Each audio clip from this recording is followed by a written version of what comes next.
Subscribe to our YouTube channel and press the bell icon to get the latest updates. The repeal of the 3 controversial farm laws and suspension of 12 opposition MPs for the entire duration of this session shows how the Modi government continues to remain on a war path, refusing to engage with anybody, particularly the opposition. The hubris of its mandate, of the BJP's mandate, which is now a 300+ mandate, has meant that this government has consistently and constantly been arrogant, has been confrontational, and really prone to bulldozing its way through without taking anybody, including important stakeholders, along. The problem is not with the decisions of this government. The problem is the manner in which it takes decisions. Every government takes controversial decisions. But the issue is that this government takes all important and critical decisions without engaging, without bringing anybody onto the talking table. The way this government has repealed the farm laws shows exactly that. Now, the passage of the farm laws had become controversial because it was done without adequate discussion, without taking various stakeholders into account. As far as the repeal is concerned, the manner was pretty much the same. So if you thought that the Modi government, with its decision to back down on the farm laws, had shown its intent to talk, had shown its intent to listen, had shown its intent to give in to other people's demand, the manner in which the laws have been repealed show how the government continues to remain as stubborn and as arrogant as before.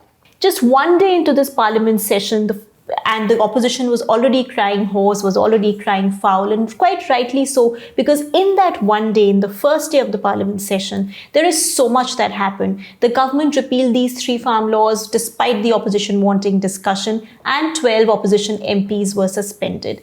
Now, the point is not whether the opposition's demand was met with the repeal of the laws, because yes, that was the demand of the opposition. But the point is that it was done without any discussion. And the basic tenet of parliamentary democracy, the basic tenet of parliament is that every important decision should be preceded by adequate debate. Every key decision, legislative decision, should be preceded by adequate discussion. And if the opposition wanted to discuss if it wanted to discuss MSP or any other issues related to farm laws, it was important for the government to have done it. It was important for the government to have given into that demand of the opposition.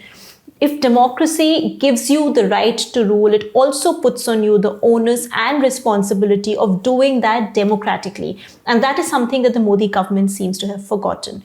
Then again, the suspension of 12 opposition MPs for misconduct in the earlier session of parliament became another issue of contention between the government and the opposition. To be sure, no kind of unparliamentary behavior has any space on the floor of the House, and to that extent, action against errant MPs is not wrong. But it was the disproportionate nature of the punishment, the suspension of MPs for the entire session of this parliament, that really raises questions about the intent of the government and displays its vindictiveness.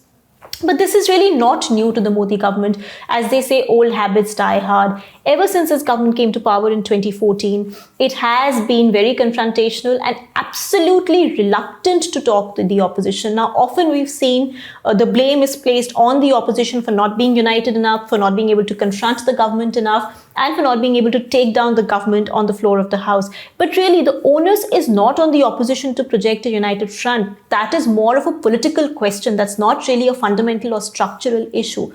The onus is on the government to engage with the opposition. So to keep talking about how the opposition has failed is in a way whitewashing the failures of this government in doing everything by keeping everybody on the same page. If you go back to 2014, the first such move was its decision to dilute the Land Acquisition Act.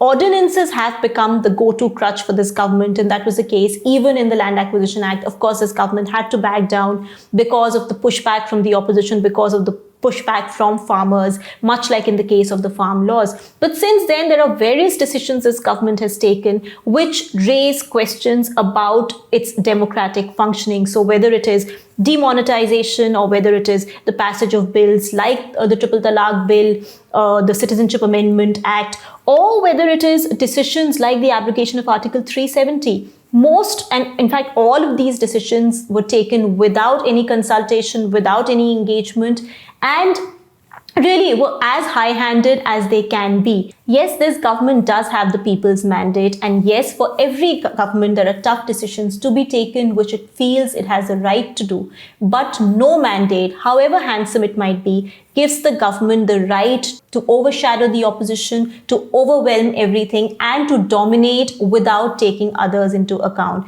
As I said, the right to rule is not absolute. It comes with the responsibility of ruling democratically. But by reducing the parliament to a mere bill passing factory instead of a place for constructive debate, the Modi government is doing great disservice not just to the nation, not just to democracy, not just to parliament, but also to itself.